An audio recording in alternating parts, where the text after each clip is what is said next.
All right, and we're off for game two. Get some of these shots. I like to see this production value in the base. I don't know that they needed that close-up of Syndra's tush, though. Adam on Renekton. You know what? I'm going to take a moment and just peek back. What were the rest of the bans here? They banned... All right, so they banned Darius, and they picked Cassante first on Red 1. Actually, I don't know that that's true, because this is after the shuffling of picks. So by here. All right, so we had Kaisa Cassante. This is going to be very common, plus Nautilus. This all makes sense.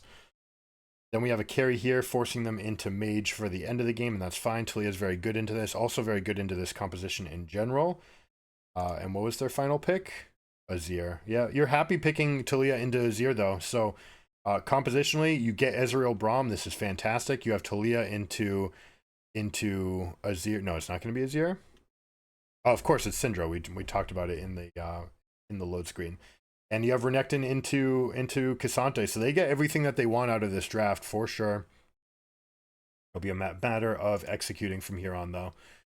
Level 1s, BDS, always coming up with aggressive level 1s. Another thing that we talk about, game theory optimal, right?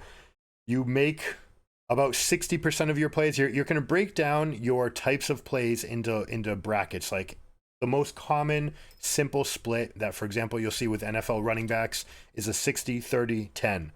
All right, 60% of your plays, you want your best running back. 30%, you want your next. 10%, you want your third string. This is how you get more practice on more combinations. It's also how you allow your players to get rested. It also means that when they're in game, just because your best running back's in, it doesn't mean that you're going to do the best play for them always. You have to do, again, 60-30-10. Sometimes it's going to be run plays. Sometimes it'll be pass plays. Sometimes it'll be trick plays. And by continuing that little measure, you become unpredictable, unexploitable. Predictability means exploitability. Now we have this start. We do have a Conqueror from Renekton into Grasp versus Cassante. This is very common.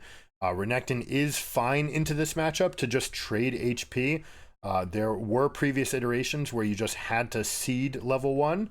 And even Cassante, who has a fantastic level 1, the problem is it's not enough to stop Renekton. And Renekton's happy to punch you back to get Conqueror stacks and then go for that fully stacked Q. And then trade back and saying, I will undo everything you've done with one empowered Q. And by doing that, and by having AoE on the Q, you're able to hit the casters, and that's how he's able to get the push. This is what Adam does, rinse, repeat every single game into all but a very few matchups, and he looks to snowball from here. So we'll see how they take this advantage. Rel going 3 camps into Invade compared to Viego going 3 camps into Wolves. Viego's actually pathing back? That's fascinating. This is because of the bot prio, okay? So take note, this is what it means to have priority. Let's look at Viego's decision to leave. See how bot lane is all the way pushed in?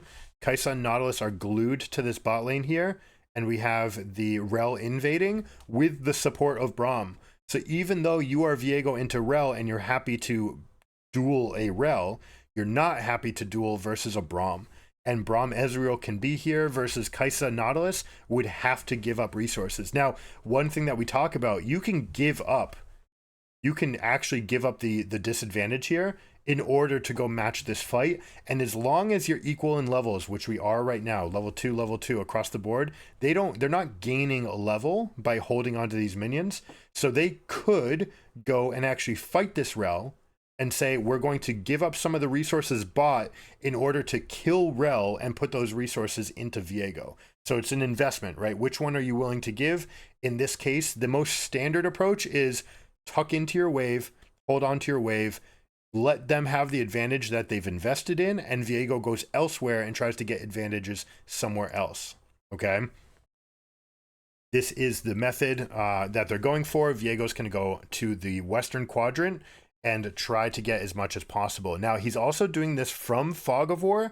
So Braum, Rel, you see that Braum actually has to stick around and invest a couple more spells to come do this. Now, Renekton's going to pair his ward. Cassante actually gets the timing perfectly right. Based on how long Renekton's gone, he's able to mark exactly where that ward is.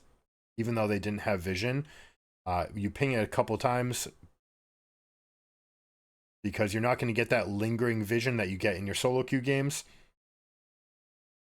You want your team to know that you're like approximating, like check here, this is where it's at. Whereas in games, when you see them place it, you can just ping once because then it's marked. All right, let's check this Braum advantage. Ezreal is going to have an XP advantage. He will be the first to 4 in this lane because of the time Braum spent out. It was about 2 melees that he had solo. All right, now we've got Rel pathing topside into the teeth of the Viego. We'll see if we get a fight here. Braum is rotating over for this pick. Syndra can pick up the scuttle, which should be enough to swing this advantage because they get the gold. They time the Viego damage with this fight, but Nuke is a little bit too weak. No, they should have committed to this. That is a shame. The call, they had the right call. They could have gone all in and they could have moved faster to Braum and been okay, but instead they go only halfway to the commit and it's not enough. Renekton trying to take this fight. He's got the W empowered, ready to go, but doesn't quite have the window. Let's see what he opts for, whether or not he uses his Fury here to gain some health. Most of these guys don't do it. You're also going to notice he's got 3 points in the queue, but this is probably the last points that he puts into queue for the rest of the game. All right, until you're level 17 and 18 to get the rest. Q is a laning ability, okay? You use it for the sustain and the AoE for clearing, pushing waves, but for the rest of the game, expect these guys to put more points into W. Ever since the changes, the amount of damage that you get is tremendous, and that's how you can play it. But that said, Renekton is not part of the gods lineup, all right? Garen, Olaf, Darius, and Set. We'll see if Adam actually goes for this. Too bad they're going for this replay right now because we were about to see a very nice mechanical play by Renekton coming up to get the play. Yeah, look at this. Just a little bit of discombobulation. Nuke's also sitting on worked ground. He could have thrown another Q, and that could have been the fight with the Braum. Instead, they opt not to go for it. Rel not realizing that they weren't going to go for the rest. Also, the fact that the scuttle went over to the Syndra Viego combo was a shame for them. Rel's going to be on perma ganking duty. I like that she doesn't go in here saying, hey, we're already winning. I don't need to show myself. What I can do instead is bait Viego into coming. And if Viego shows up, then we will steamroll this 3v3. That's what this control ward in the river is accomplishing for them. Huh. That minion tanks up the shot, but you actually wish you got hit there. If you get hit, then that turns into a winning 3v3. Instead, they'll come over, use the prio again. Ezreal, one of the best champions in the game at gaining prio. You also see Ezreal into Kai'Sa plenty of the time because Kai'Sa cannot punish this weaker first buy phase of Ezreal's.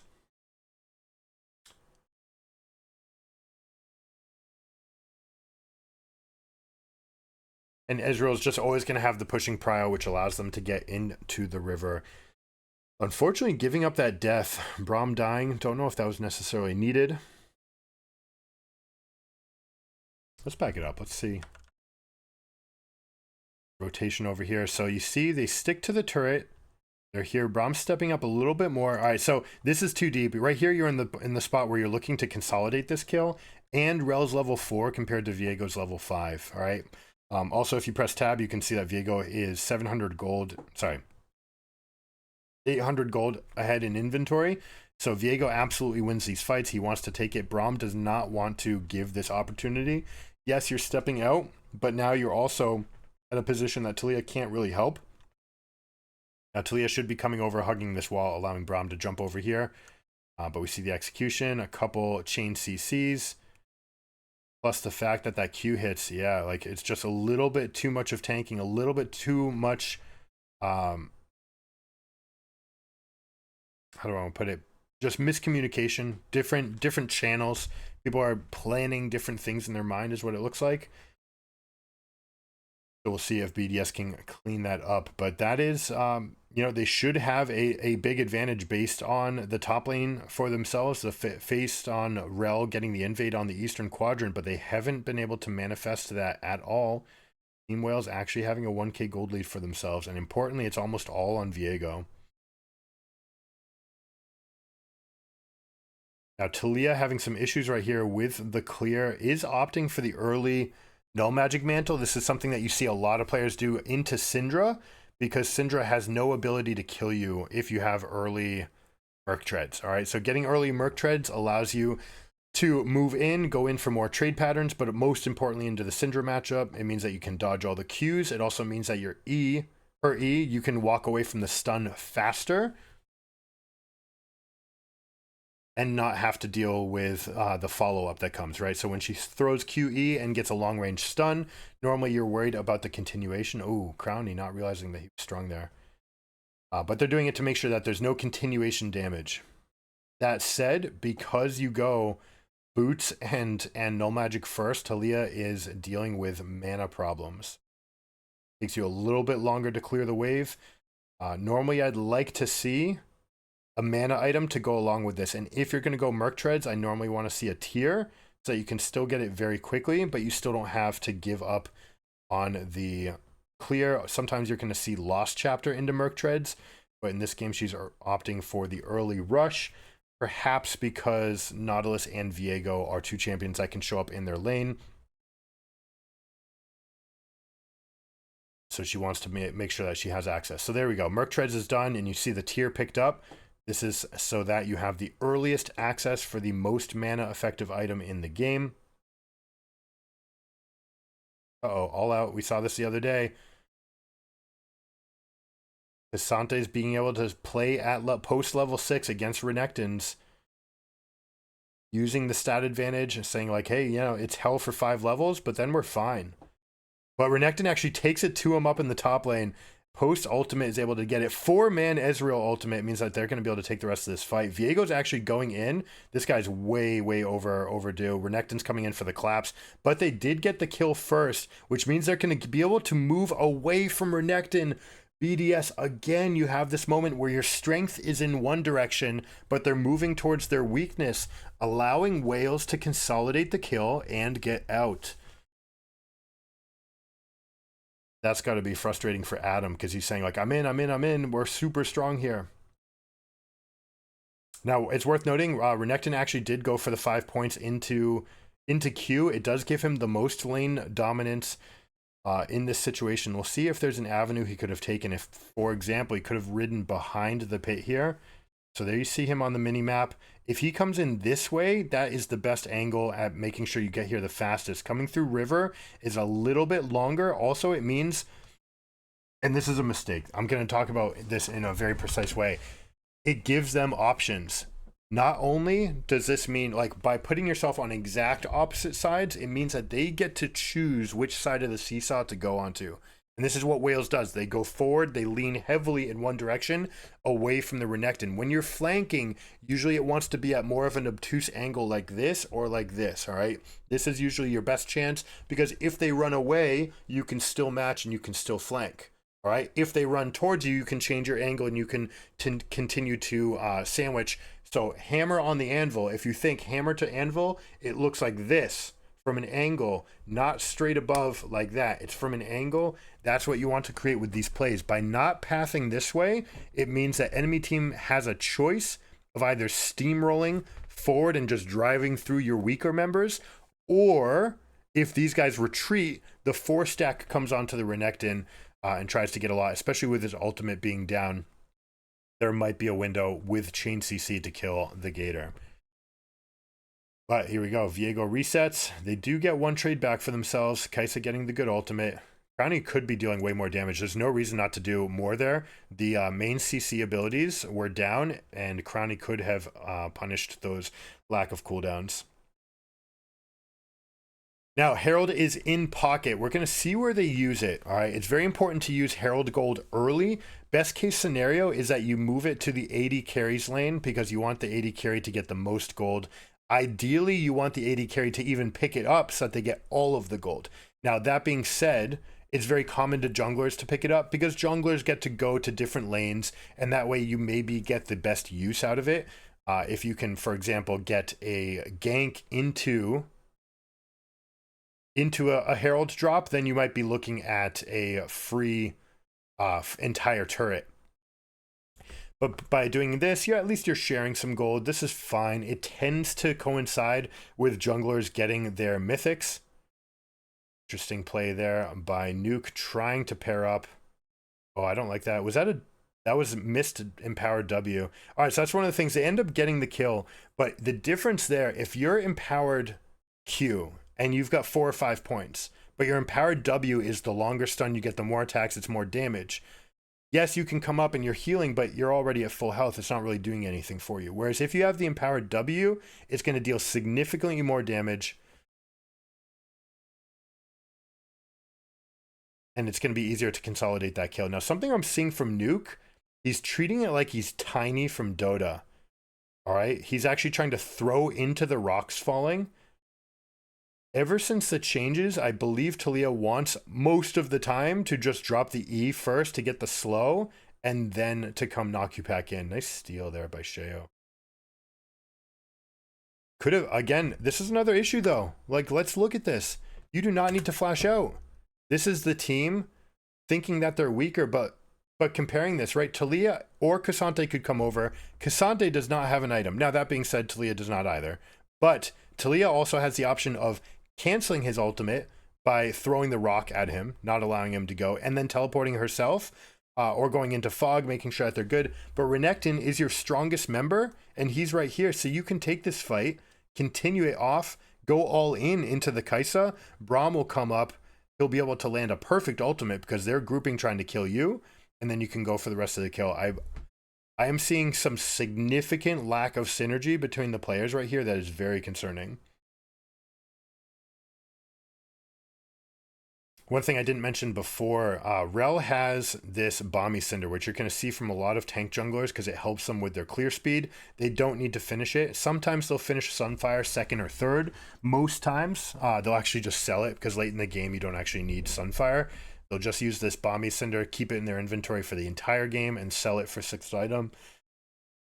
But when you're diving a turret and when you're using Herald Top, one of the plays that was available to K'Sante was actually to just engage onto Rel. Rel having the Bomby Cinder, it doesn't matter that she hasn't targeted you with anything. The fact that she goes into combat means that she'll be proccing Bomby Cinder and she'll be taking that aggro, and K'Sante could have held her down long enough to actually sustain that dive up in top lane. But instead, opting not to do it. Perhaps a missed window, perhaps just a calculation that, hey, I don't need to take risks. I'm going to be fine. I'm scaling up for my team anyways. But are you playing into the scaling hands of Taliyah Ezreal by doing that?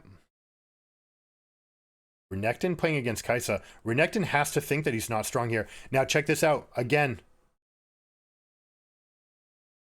not playing with the empowered W means that you don't get that kill. If he has empowered W, he wins that fight. Instead, he doesn't. I'm sure we're going to get a replay here. Good job by Kai'Sa recognizing how strong with the Kraken Slayer plus the BF sword that she is. But that is never a fight that you're supposed to win. And that is a big problem because BDS, that was their big source of gold lead, was on the Renekton. Now this Kai'Sa is going to be huge. We're probably going to see Navori Quickblades to go along with this Kraken Slayer. That's the most common combination that allows for the Q evolve. They already have the evolve here with the finished Kraken Slayer plus the BF sword. This is normally what you get, you know, some 1,000 to 1,300 gold item paired with a completed item to get an evolution. That is the most common thing here. This is this is really too bad about the Renektons. So Adam does not know about the adaptation with the W. He only has 1 point in W, which, if I'm another team now, what that means is I'm going to try to bait him into playing Renekton. Interesting for this game. Pause for a moment. Let's see. We're at 21. We're at 22 minutes in the replay. 22:05. Go to this draft. All right. Renekton was B1 picked. Why are you picking B1 for Adam? If you're trying to flex exactly the matchups that you want to get and you're feeling super strong, I suppose it has to be because Darius is banned and he has a significant preference of playing Darius into Renekton, and if you can't do that, then you just pick the Renekton. But you have Set available. That's obviously going to be insanely strong here. Normally, I'd rather you give them up. So if I'm red team for the rest of the tournament until Adam shows that he knows this build, I'm going to do exactly this. I'm going to ban Darius, leave Renekton open, make him pick it in blue 1 so that I play against his Renekton because he doesn't know about the W adaptation. This is something, if you're an advanced scout and you're scouting ahead for what you might do to win draft against certain teams or what play styles to go, I am looking at that, and that is a huge sign of weakness. Now, it's a small thing, right? It's a, oh no, you got to go. Again, BDS and specifically Nuke not synergizing with his team here. He's like, no, I'm weak. And it's like, but you have you have strength coming in. Syndra's already been completely blocked. This is concerning. This is really concerning. Small thing to talk about with Renekton. Q and Core Drinker, all right? When you Q Gore Drinker, it locks you into your animation. If you're going to do this, you want to go Gore Drinker Q, and you can cancel your Gore Drinker animation with the Q. This saves you about 1/4 of a second every single time you do it. It can be a significant amount of time if you're looking at certain combos, whether or not you can get in and get out without getting hit. We saw right there that he went one and then the other. He didn't pair them together. So another sign that Adam maybe doesn't have everything on Renekton locked down.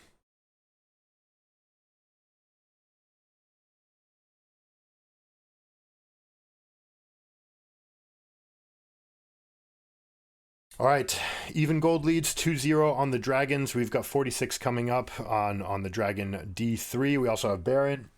We're going to see a shallow pocket ward here. The reason they put it shallow, by the way, it doesn't see the opposite corner, so you can actually tuck a ward down in against those. That red ward. I'll back it up and show you.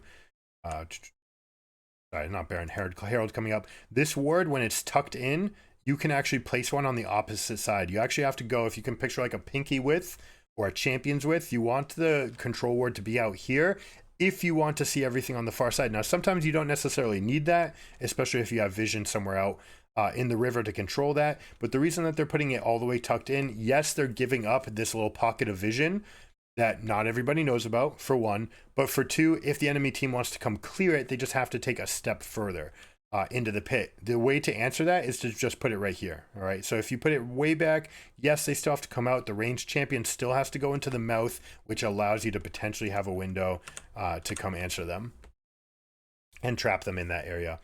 A little bit. That's what red team has to do on top side pit. It's what blue team can do on bot side pit.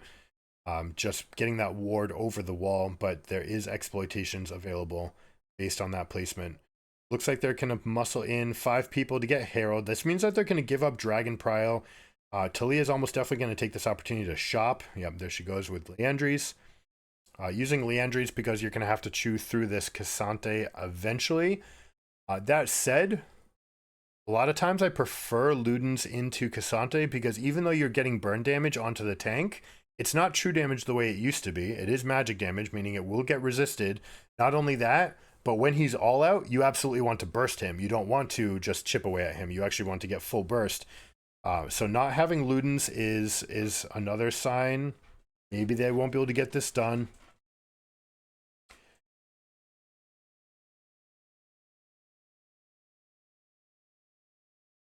I'm excited for this BDS team. I love the way they're playing, but in general, but this game we are seeing significant weaknesses. Now, is Talia going to be able to wall them off? She's able to get Syndra and the knock up, throwing the W and getting off. Insanely good mechanics. Finally, we see Nuke showing up. Good to see that. They get this kill, which means that they're going to get D3 for themselves.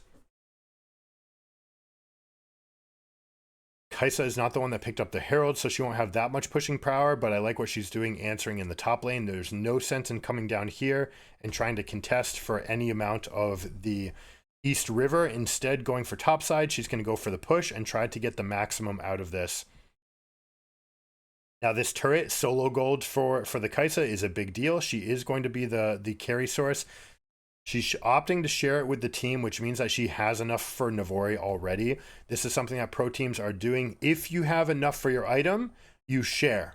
If you need the solo gold, you take the solo gold. All right, and that's what they tend to do. A lot of times they end up sharing anyways, because it's good to make sure everybody's leveled off. But again, this is a game where snowballing is important. You want your strongest members to be as strong as they can be. So most times, if you're going for this, if you're a tank, obviously always give it. But if you're a carry, I think you always want to take it, unless you have someone like a Talia that's still like, hey, I need 200 gold. I'm 200 gold away from my item. This will help me, so I only need one wave, and then I'll come go get it. Beautiful play by Nautilus here. I'm surprised that that was possible based on the lingering vision that should have been left over from Dragon. You see that Labrov has already moved vision into the western quadrant in a very shallow way. Normally, like, this is fine if the enemy support had been top, but it was Kaisa. Kaisa didn't come and drop a lot of wards, so you don't actually need... Beautiful knock up there. You don't actually need the vision in your western quadrant to be shallow. Looks like he's gone and turned it into deeper vision, but that's a huge tempo loss. The fact that no, this is what he's getting now. He got one deep here. Is it Rel that's leaving it behind? This is fine, but again, this is like the least, right? This is the least that could have been taken. Enemy team just came in and made a play from southern quadrant. I'd like you to get deeper vision response. Now, Kaisa is going to be the strong member on the team. She's still a little distance away from her E-Evolve. I believe that she'll try to get it here. Might even go for Gnasher's Tooth. Often they go and try to consolidate into the rest of a crit build. Something like Runon's Hurricane can be very strong. Something like Phantom Dancer's fine as well, just to give you very good kiting against the Renekton. But you can see these extra attack speed bonuses here. I believe this is enough. I don't think that she needs Alacrity. I think this is enough for her E-Evolve. We'll find out soon enough if she goes invisible. But let's see this showdown. We're seeing a proactive Talia wall to wall them off. Often against Cassante, you're looking for that. You want to make sure that you're not giving Cassante any all-out targets. You don't want to give him a spot that he can just go for. Israel's going to be very, very strong in these positions. All you need to do is make sure that you don't get hooked by the Nautilus. And they should be very happy to siege against these guys. Now, Syndra is a siege breaker. She can totally turn the tides on you. Viego can also just put the shroud onto the walls, and he can use that as a way to put pressure on you, right? You're just unsure for a moment, kind of like Nico. Yes, you know whether or not he's in there necessarily, but there's that moment of doubt, and that moment of doubt can cause paranoia, all right? Same thing with Nocturne, speaking of paranoia.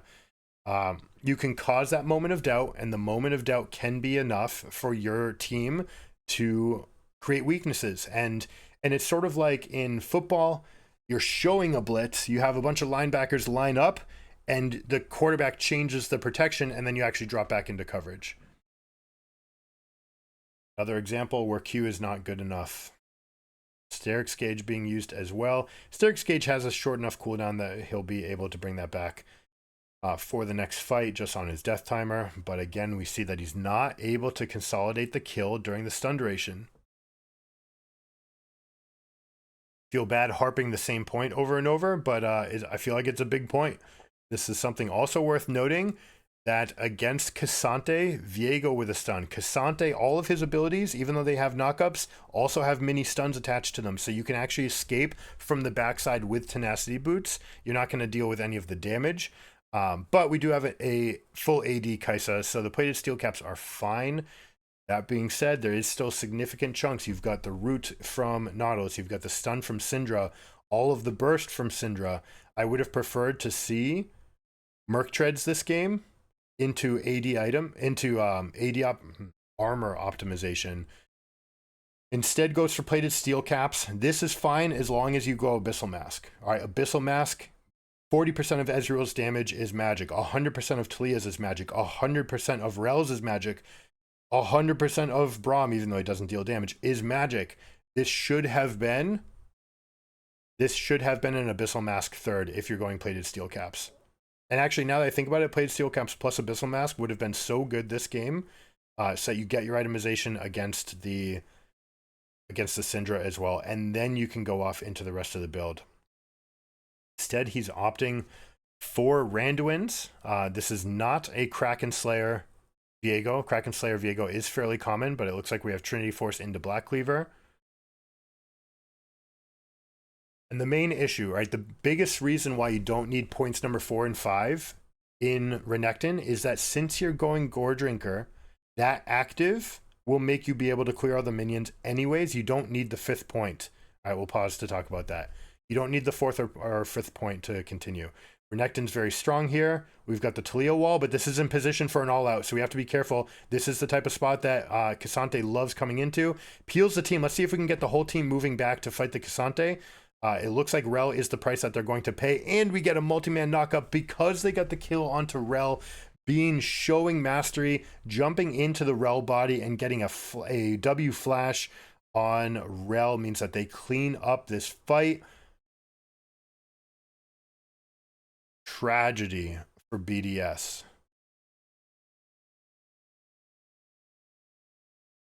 We can look all game at the amount of times that we weren't able to consolidate the kills on Renekton. He left them on the table. The amount of times that the team had syncopated plans, right? It was like windshield wiper. One was going left. They were both going left or both going right, but it's like they never got the chance to actually meet and clamp down. We had bad angles on the hammer to anvil play. Good play by Syndra flashing the wall here to get that stun. Again, like an empowered Q, it doesn't matter. It's not, it's a fake ability. I'll put a link in the description below. Remind me, if you haven't seen it, ask me in the comments. I'll try to remember. But the video about the Renekton one trick that climbed up and just went on something like a 93% win rate on Renekton in Challenger or into Challenger with W max, right? 3 points into Q and then W max, and basically that removed the weakness. It's very easy, and this is something that you don't really think about because you're like, yeah, this is the best ability. I just keep putting points into it. But level 4 and 5 on Renekton, don't do it. You guys heard it here. I go watch all those videos, so you don't have to. You guys can get all your shops right here. Reminder to like and subscribe so you can get more content like this. We're going to be covering all the games through the tournament. We're going to be trying to get as much insight into these teams as possible so we can try to build on some of the plans, see what is available, what teams are leaving on the hanger or on the menu that they're not consolidating for themselves.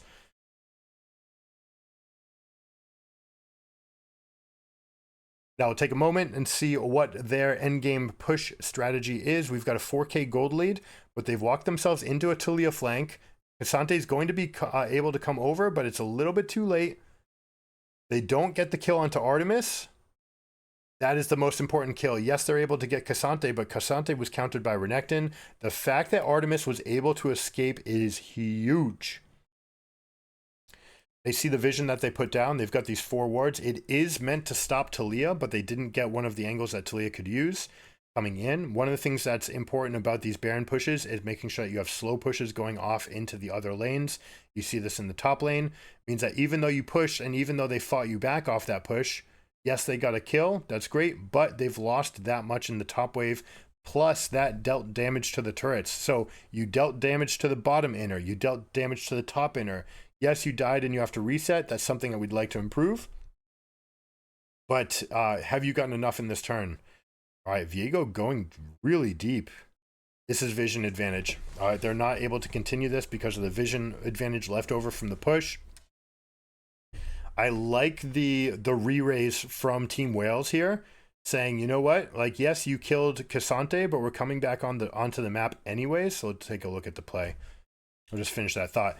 Even though you killed one of our members, he's back up, he's alive, we're still stronger than you, we still have the gold lead, and we're playing within the windows of you missing some of your cooldowns. That's the pivotal thing for deciding whether or not to come back in. So let's take stock of what's going on here. We have teleport that's going to land on the rock. Bean is separated for the moment. We're coming in. Adam with the immediate flash W.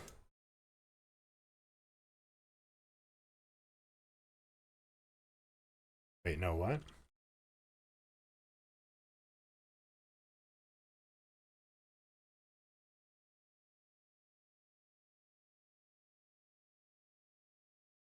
Flash W. Okay, it was empowered. You get the extra stun. Look at 1 health Zonias. Oh my god. That wasn't... That's not Guardian Angel, right? That's Stopwatch. Wow. Wow. Rom actually missed an auto attack there. He put up his E, did not go for the auto. That's the difference between Kaisa living and dying. Yikes. Okay. A lot of feels bad moments for BDS this game. All right, so Team Wales, so you've got Vision in the southern quadrant. They're going to look to keep this because Dragon's spawning in 35 seconds. They're going to use they have used the remainder of the Baron push to get all that pressure into those lanes.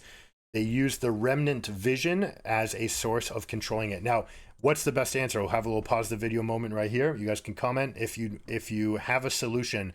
Enemy team has pushed into your bot lane and they've taken control of your southern quadrant. You want this dragon because it's soul. So how are you going to get in? What's the best answer? Pause the video. I'll give you guys a couple seconds. If you break this down, what you need to do is push through mid. All right, by pushing mid, you create your 2 threats of going here, continuing to push, or moving into the top exposed turret here, or you can go into the river. All right, you do not want to path through this at all. You don't want to put any effort. Enemy team is not going to want to come back into your deepest part of your worst lane to try to hold this lead. They're trying to use this vision and stop you coming through this area. In reality, what you want to do is push through mid and then come through this area where they're much less likely to have vision, and that's how you can come in and contest this. This is something that Faker and T1 do exceptionally well, and it's something I'd like to see these teams pick up. Right now we have a lot of lingering effect up on the top side, which means that maybe they're thinking of giving up this dragon and instead going for vision in the northern quadrant and playing for Baron in 230. There's pros and cons to this. One of the biggest cons being that you're playing against Viego, Syndra, Cassante when we're talking about scaling.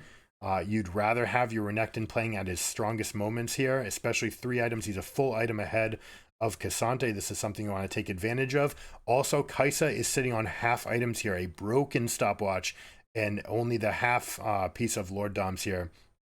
It means that they do have windows. Also, you're looking at Syndra not being fully evolved as well. So we'll see how they continue this. Ezreal is coming into mid. This is where they belong. You see him hovering the left side of the lane. That's because they have priority on top side, not on bottom. And because they are lacking that vision, they actually muscle their... Red team, good job. Team Wales muscling their way in. I would have liked to see Braum, Rel, and especially Talia being here ready to answer for this. You know that they're missing teleports here. You have those timers down. Yes, Talia has her teleport for herself, but if you come in and ultimate and just take that 5v3, you're going to be in a fantastic spot. Syndra will not get there fast enough. It does mean that they get nothing for this. Dragon goes. The only ward that they got for themselves is shallow, Western Quadrant Beach, and shallow into the Raptor Pit here. This is not good enough.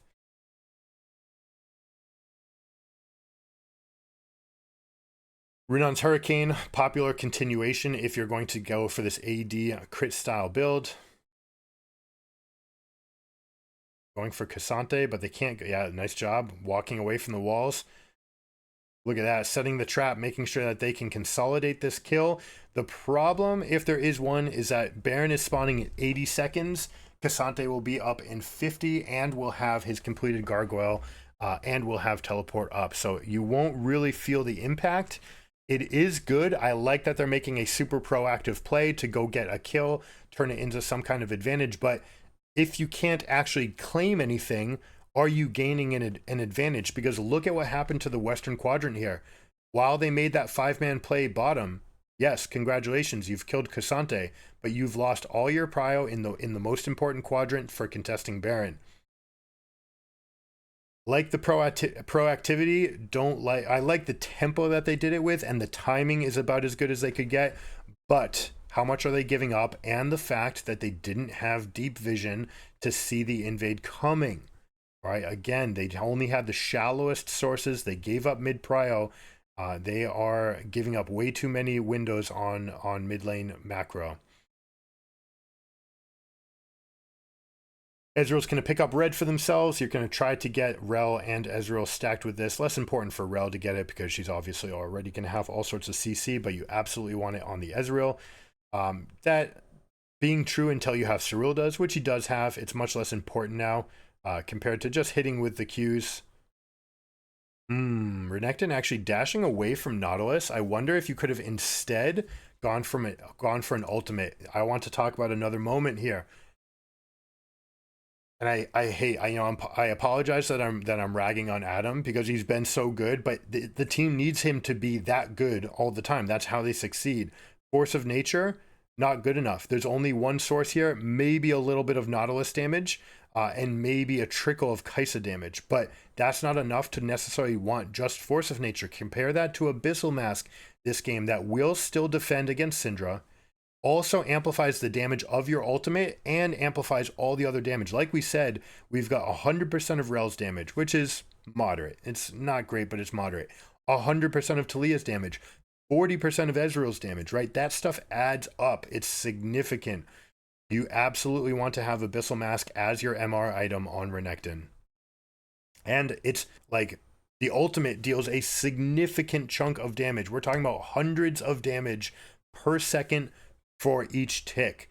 If you have the Abyssal stealing their resist the whole time, it also makes you even stronger than the Force of Nature for an all-in. The speed accepting. Like we talk about, it's one of those modal items. Force of Nature, you can't force it to give you a speed buff. It's not like Dead Man's Plate that you can turn into guaranteed speed. Force of Nature, they can just kite away from you, wait. Target selection is going to be on other champions anyways. Yes, you've turned into a tanky threat, but you're not putting enough pressure on them now with triple defensive itemization. Yes, modal, not modal, not modal. This is pure defensive, all right? You want to have that Abyssal Mask for the extra damage. All right, well, let's take stock. 2K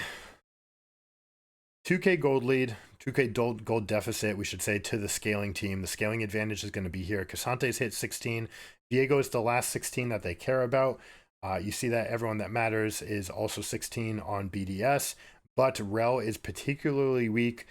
Going to use not Force of Nature, Frozen Heart plus Radiant Virtue to get the maximum out of her ultimate in the big fight here. You saw that they lost mid prio, which means that they lost river prio, and they're coming in. Ezreal's going to try to get vision. But now they don't have anything left. Braum got chunked out, and there's nothing to speak for it. Good job by Team Wales. A fantastic job. They're playing their macro game very, very nicely. Most impressed by their ability to contest from mid prio, and also their ability to come back for a fight bot lane, even though they lost their Cassante. They stepped back exactly long enough for the respawns, and then they came back in to take that fight and try to get more damage in. They didn't actually consolidate that turret into their wallet, but I like seeing that they're willing to play with tempo. Ezreal, Braum, Rel playing super defensively again. What is this ward accomplishing? You have 30 seconds until Dragon. Enemy team has Baron. This ward does nothing.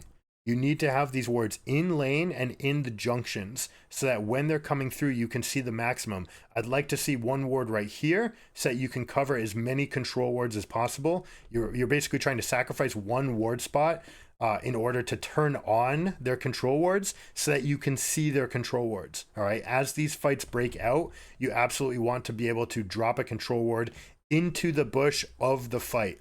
By putting these wards way back here, you're only stopping their approach to Dragon from base. But this is a team with Baron buff. So with a Baron buff, they're not going to be coming from base. They're going to be coming from lane, meaning that they've got full prio in mid. They're able to break the turret, come back. They're going to kill this Dragon. Talia, once again, nowhere near. And obviously, you have no right fighting this. Talia's not wrong to be gone, but this is again syncopated with what the rest of the team's trying to do. Talia's as big as she's going to be for a long time. She finished her 3rd item. Ezreal has finished 4 items. Renekton's on 4 finished items. This should have been an opportunity for them to try to take their full fight. I expect Syndra to back with her full item here as well. She's got stopwatch. We'll see if she turns that into Zonia's or whether or not she just has enough for her own Rabadons here. Sometimes you'll see a Horizon focus as well for her long range abilities. No, she actually has nothing. That surprises me. 281 CS. 3 kills. This must be that she just prefers having this compared to having like Fiendish Codex.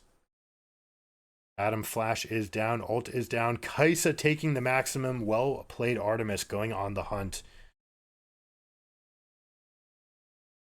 And at this stage in the game, Kaisa, Renekton's no match for the Kaisa. Also, you have the Guardian Angel completed. Means that there's nothing. Syndra has, we just spoke about her coming back out onto the map with 2 control wards rather than another item. She's already gone through both of them, which is what allowed them to step into the river like this. Now, with the Baron buff, sometimes you'll see a 1-4 split. Sometimes you'll see 5. Cassante willing to step up because there's no Renekton. This is why they don't go for the split. They're able to just muscle in for themselves, walk it in, and basically by keeping 5 people together, you make sure that your Cassante is available to block the Ezreal damage, and there's no one that can really threaten your backline. Kaisa takes the maximum. I love this. I love this. I love this. I love this. People willing to int to deal the most amount of damage. Is this going to turn into a Renekton flank, though? This is all in. Their game is going to hinge on their ability to get this kill here. Boom. Unfortunately, it's not an empowered W. They don't have enough damage. Once again, the Q is shallow. They dodge. Oh my goodness, they're not going to get this. They will get Nautilus, but that'll be it. Will they?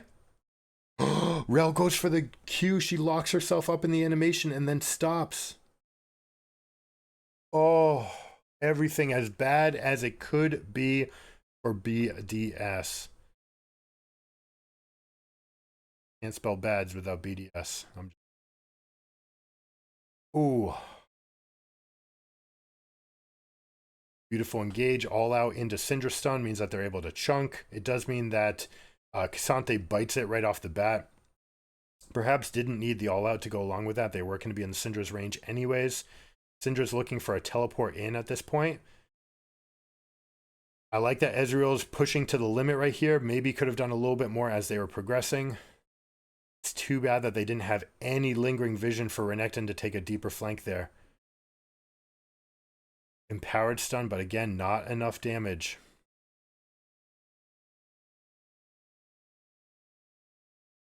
Right here, if you're Rel, you don't even need to cast the Q. There's no reason to cast Q. I see what she's trying to do and say, hey, I'm catching you during your animation. Let your buffer resolve, and then once you start traveling, go for the stun. But could have just continued on that path. Instead, using the Q locks her into that space. Could have just waited for another E cooldown or for the smite cooldown and would have been fine as well. They end up getting nothing. So now base is in shambles. Let's see what Wales does to go for this. You're going to see most likely 5 in top lane with vision in the western quadrant. Another common play is to put 1 into the middle lane. In this case, it would probably be someone like Syndra, especially since Renekton teleport is down. But you don't want to be isolated against Taliyah. But now that they see Taliyah on the map, they may opt for just going in for this fight. The teleport timer's going to take too long. Big empowered heal and Sterix, but again, not enough. Wales can take this fight, and it just feels like Nuke has never really been on the same page as the team. He had that one super spicy play, but this has just been the story of syncopation. They're just offbeat. Trying to wall the minions here. Ooh, gets hit, popping her off the wall. Means she goes on the wrong side. Perhaps wanted to go over there. Normally you place this wall to try to stymie minions to try to get respawns, but this is, there's not enough time. Too much of the base is in shambles. Nice win by Team Wales.